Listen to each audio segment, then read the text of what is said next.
여러분은 살면서 아마 거의 대부분이 크든 작든 여러분은 선물을 받아보신 경험이 있으실 거예요. 여러분은 분명히 선물을 받아보셨을 텐데, 자, 그렇다면 여러분이 받아보신 그 선물 중에 가장 크고 가장 귀하고 여러분을 가장 기쁘게 했던 선물이 있다면 무엇이라고 생각하십니까? 어떤 선물이 여러분을 가장 기쁘고 보람있고 웃게 만들었습니까? 저 같은 경우에도 참 지금까지 살아오면서 수도 없이 많은 선물을 받았죠. 뭐 자동차도 아내한테 선물도 받고, 옷도 받고, 또 쿠폰, 마음대로 낚시 갈 수 있는 5장의 쿠폰도 받고, 그래가지고 이렇게 하루하루를 잘 살았던 부분이 있는데, 제가 곰곰이 생각해 보면 우리 큰딸이 5살 때인가요? 제가 부사역자 생활로 부목회자실 방 하나를 제가 따로 이렇게 쓰는데, 주일날 11시 예배가 끝나니까 제가 11시 예배를 마치고 제 방에 딱 들어갔어요. 근데 이제 주일학교였던 이 큰 놈은 이제 어른 예배보다 먼저 끝났지 않았겠습니까? 가지고 제가 딱 제 방에 딱 들어갔는데 이놈이 제 방 책상 앞에서 있다가 후두둑 나오는 거예요. 앞에 테이블이나 이런 거 앉는 것은 괜찮은데, 제가 좀 예민했던 게 뭐냐면 제 책상을 함부로 손대는 것은 정말 예민했어요. 그래가지고 제가요 엄청나게 혼냈거든요. 너 왜 함부로 아빠 책상 손대? 서류 엉키면 어쩌려고? 너 이런 데 앉는 거 아니야? 그러면서 확 화내고 얼른 나가.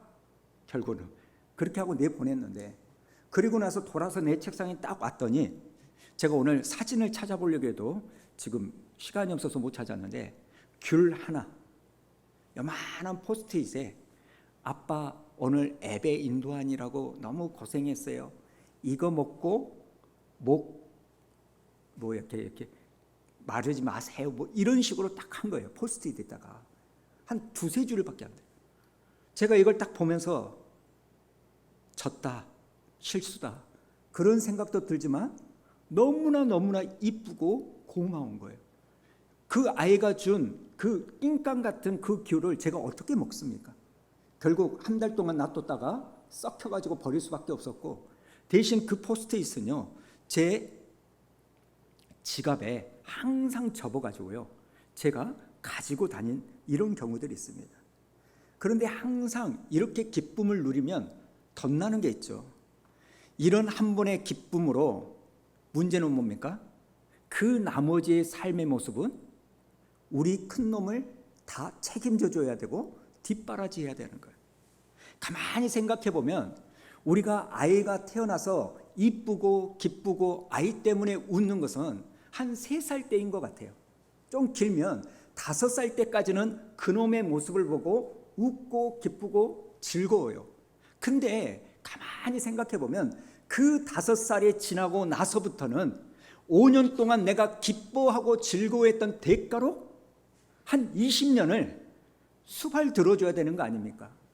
책임져 줘야 되는 거예요. 이게 참 우리의 모습이라는 겁니다. 제가 오늘 이 말씀을 왜 드리냐면, 오늘 우리가 나눌 이 말씀은 옆에서 바라본 십자가입니다. 이 십자가는요, 예수님께서 십자가에 못 박혀 돌아가셨을 때 예수님과 함께 십자가에 못 박혔다가 구원받은 한 강도가 바라본 십자가라는 겁니다. 잘 아는 것처럼 예수님께서 십자가에 못 박히실 때 좌우편에 강도 둘이 똑같이 못을 박았습니다. 그 중에 한 강도는요, 자기가 그 십자가에 못 박힘으로 예수를 비방하고 비난하고 조롱했지만, 또 다른 한 강도는 이렇게 고백하는 거 아닙니까? 42절을 볼까요? 이르되 예수여 당신의 나라에 임하실 때 나를 기억하소서. 그랬더니 예수님의 대답이 43절에 내가 진실로 네게 이르노니 오늘 네가 나와 함께 낙원에 있으리라. 이 강도의 한마디로 이 강도는 구원받은 거 아닙니까? 여러분 한번 가만히 생각해 보세요. 당시 십자가형을 당했다? 이 말은요, 그 로마 시대의 정치범이나 흉악범, 밀란을 일으켰던 연쇄 살인마와 같은 사람이 죽는 그 고통의 최고형입니다. 그렇다면 지금 예수님 좌우에 달린 이 두 강도도요, 밀란을 일으켰던 반역자든지 살인을 밥 먹듯이 먹었던 흉악범인지 알 수는 없지만 그 로마 시대의 사법 체계상 극악무도했던 사람이 이 강도였어요. 그런데 무슨 이유인지는 모르지만 예수님과 함께 십자가에서 6시간 동안 예수님과 함께 달려 고통당하는 그 시간 안에 무슨 이유인지는 모르지만 이 강도의 마음에 요동과 변화가 일어나는 거 아닙니까? 사실 지난 주일에도 말씀을 드렸습니다만 예수님이 그런 이 극악한 십자가의 고통을 겪었다면 좌우에 달린 이 강도들도 예수님 못지않는 고통과 피 흘림과 매질과 상처, 껄떡껄떡거리는 그 숨막히는 피가 바짝바짝 마르는 고통을 겪고 있었을 겁니다. 사실 우리가 말로 다 할 수 없는 고통, 통증을 느끼면요, 다른 거창한 거 생각나지 않습니다. 오로지 하나, 그저 통증이 없는 하루만이라도 끝내고 싶은 거. 여러분, 부자와 나사로의 예수님의 비유도 마찬가지 아닙니까? 그 타는 지옥에서 부자가 아브라함에게 뭐라고 말합니까? 다른 거 말하는 게 아니에요. 물을 찍어가지고 서늘한 곳에서 내 혓바닥에 몇 방울만 떨어뜨려 주소서. 왜? 타는 갈증으로 죽을 것 같으니까.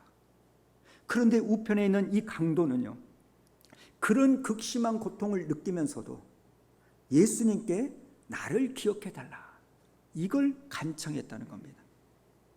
여러분, 제가 가만히 생각해 보니까요, 이 강도는요, 자기의 고통과 십자가를 겪으면서 그 상황 가운데서 하나를 더 생각한 겁니다. 뭘 생각했을까요? 내가 육신의 삶의 끝이 이 십자가로 고통스러운 아픔으로 내 생이 끝나지만 죽어서도 이런 고통은 겪고 싶지 않다. 여러분, 이런 생각하지 않았을까요? 이번 생은 망했다 치고 내세에서도 이 지옥과 같은 십자가의 고통 가운데 살고 싶지 않다. 그래서 지푸라기 잡는 심정으로 예수께, 예수님 나를 기억해 주세요. 예수님 나를 기억하소서. 이 한마디뿐이었다는 겁니다. 사랑하는 성도 여러분, 이 예수님을 만난 이 강도는요, 구원받았다는 말을 듣고 나서도 십자가에서 내려오지 못합니다. 구원받았음에도 불구하고 그 십자가에서 수시간 동안 서서히 말라 죽어가는 이 고통은 자기가 져야 하고 결국 십자가에서 죽어야 했습니다. 그리고 구원을 받은 이후에 죽어버렸기 때문에 예수 그리스도를 위하여 영광 돌리는 삶, 하나님을 찬양하고 하나님께 헌신하고 하나님을 전하는 이 전도의 삶도 살지 못했습니다. 그럼에도 불구하고 이 강도는 뭐라고 했기 때문에 나를 기억하소서, 나를 기억하소서 라고 하는 이 고백으로 그 영혼이 구원받은 겁니다. 여러분, 구원받은 강도가 옆에서 본 십자가, 예수님의 십자가는 하나님의 은혜예요. 여러분, 은혜는요, 헬라어로 카리스라고 하는데 이 카리스, 은혜가 어떤 뜻인지 아시잖아요. 값없이 주시는 하나님의 선물, 이게 은혜예요. 여러분, 내가 은혜 받았다, 이 말은요, 하나님께 선물을 받았는데 공짜로 받았다는 거예요. 내가 뭔가를 노력을 해서, 내가 뭔가를 열심을 내서, 내가 뭔가를 바쳐서 하나님께 선물을 받은 게 아니에요. 여러분, 주고 받는 것으로 받는 선물은요, 여러분, 로비예요, 로비. 하나님과 우리의 관계는 로비스트, 그 관계가 아닙니다. 하나님은 십자가를 통하여 우리의 의와 우리의 상과 우리의 생각과 우리의 모습과는 상관없이 값없이 주시는 그 구원의 선물을 허락하셨다는 겁니다. 여러분, 우리가 잘 아는 것처럼 다른 종교와 기독교의 차이점 여러 가지 말할 수 있지만 가장 핵심적인 게 뭔지 아십니까? 다른 종교와 기독교의 차이점은 철저한 의타성이에요. 가톨릭이라든지 불교는요, 자기들의 노력과 공력이 들어가야 돼요. 공력이.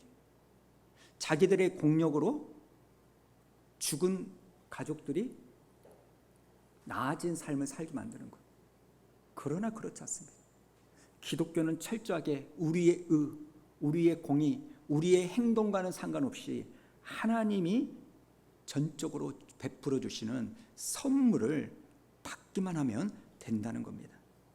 가끔 가다가 이 십자가에 달린 강도 이야기를 하면 간혹 어떤 분들은 이런 이야기를 하죠. 아, 목사님, 그럼 나도 강도처럼 죽기 전에 예수 믿으면 되겠네요. 죽기 전에도 예수님께 돌아오면 예수님은 받아주시죠? 예, 받아주시죠. 아, 그러면 그렇게 하면 되겠네. 뭐로 이렇게 살면서 피곤하게 할지 모르겠어요. 그냥 내가 죽기 전에 예수 믿을게요. 정말 그렇게라도 예수를 믿으면 감사할 일이죠. 그러나 이 말을 하는 사람이 모르는 게 뭡니까? 하나는요, 내가 죽는다는 것은 알지만, 인정하지만 내가 언제 죽는다는 것은 우리는 알 수가 없어요. 그러지 않습니까? 내가 80년, 90년을 살고 죽을 거야, 뭐 이렇게는 말을 하겠지만 80 몇 세 때, 몇 월 며칠 몇 시에 죽는다는 것은 알 수가 없어요. 그래서 내가 죽음 앞에서 예수를 믿는다? 우리는 자신할 수가 없는 겁니다. 여러분, 미루지 말고 예수는요, 지금 이 순간 그분을 붙잡아야 될 줄로 믿습니다. 이 강도도요, 십자가라고 하는 그 고통의 장소였지만 이제 끝이지만 예수가 옆에 있으니까 그런 자리를 할지라도 그 예수를 딱 붙잡으니까, 지금 붙잡으니까 1시간 후에 2시간 후에 숨 좀 돌리고 그때 예수를 붙잡는 게 아니라 오늘 이 시간 지금 이 자리에서 예수를 붙잡으니까 구원받은 줄로 믿습니다. 그리고 두 번째는요, 여러분, 우리가 예수 믿고 구원받은 것은 우리의 공의는 없어요. 그럼에도 불구하고 우리가 하나님께 충성해야 되고 교회에 헌신해야 되고 봉사해야 되고 예배해야 되고 또 전도 나가는 이유는 뭘까요? 그렇게 해야 구원이 완성되기 때문에 아닙니다. 이미 예수님 한 분만으로 우리의 구원은 완성됐어요. 그럼에도 불구하고 그렇게 하는 이유는 딱 하나예요. 상급 받으려고. 상급. 성경은 분명히 말합니다. 죽고 나서 우리가 천국에 가지만 그 천국에는 계급 사이를 말하지 않지만 상급이 주어진다는 거예요. 의의 면류관, 생명의 물관. 그러죠? 가끔 저는 제 아내한테 그런 이야기를 하죠. 목사인 나는 이 땅에서 누릴 거 다 누렸기 때문에 상급이 별로 없을 것 같아. 여보, 가면 금 2덩어리만 나만 주소. 이렇게 그런 이야기를 합니다. 말씀을 좀 마무리하겠습니다. 여러분, 예수 한 분만으로, 예수의 십자가로 하나님은 값없이 우리에게 구원의 은혜를 주신 줄로 믿습니다. 여러분, 예수님의 십자가는 은혜의 십자가예요. 선물의 십자가입니다. 그런데 우리는 자꾸 예수님 한 분으로 구원받았다고 말은 하는데 어느 순간부터 내 믿음이요, 만족게 되려면 예수 플러스 알파를 해야 된다는 이 조급함, 이런 것은 저 같은 목사들이 교회 일 시키려고 자꾸 그런 뉘앙스를 많이 끼쳐서 그런 것 같아요. 여러분, 예전에 이쪽 아주 그 영하신 분들은 모를 건데 80년대 앵벌이라고 여러분 아십니까? 앵벌이, 넝마, 이런 사람이 있어요. 이 앵벌이라는 것은 쉽게 말하면 고아나 이런 사람들이 그 기차역 앞에서 버스 타면서 껌 100원이요 100원이요 이렇게 팔거나 아니면 이렇게 소아 장애 이렇게 다리가 부렸고 끌고 가면서 이렇게 돈을 하죠. 그 어린애들이 지나다니는 사람들한테 막 굽심굽심하면서 이거 한 푼 팔아줍시오, 껌 하나 팔아줍시오, 양말 하나만 사줍시오, 이렇게 해요. 그리고 그것을 다 파는 일과가 끝나고 들어갈 때 좀 예상외의 수입을 올리면 좀 편안하게 자기 숙소로 들어가고, 그러지 못하면 우거지상으로 갑니다. 왜요? 그 방의 대장이 수금을 할 때 많이 한 사람은 밥 주는데 많이 하지 못하면 두드러 맞으니까.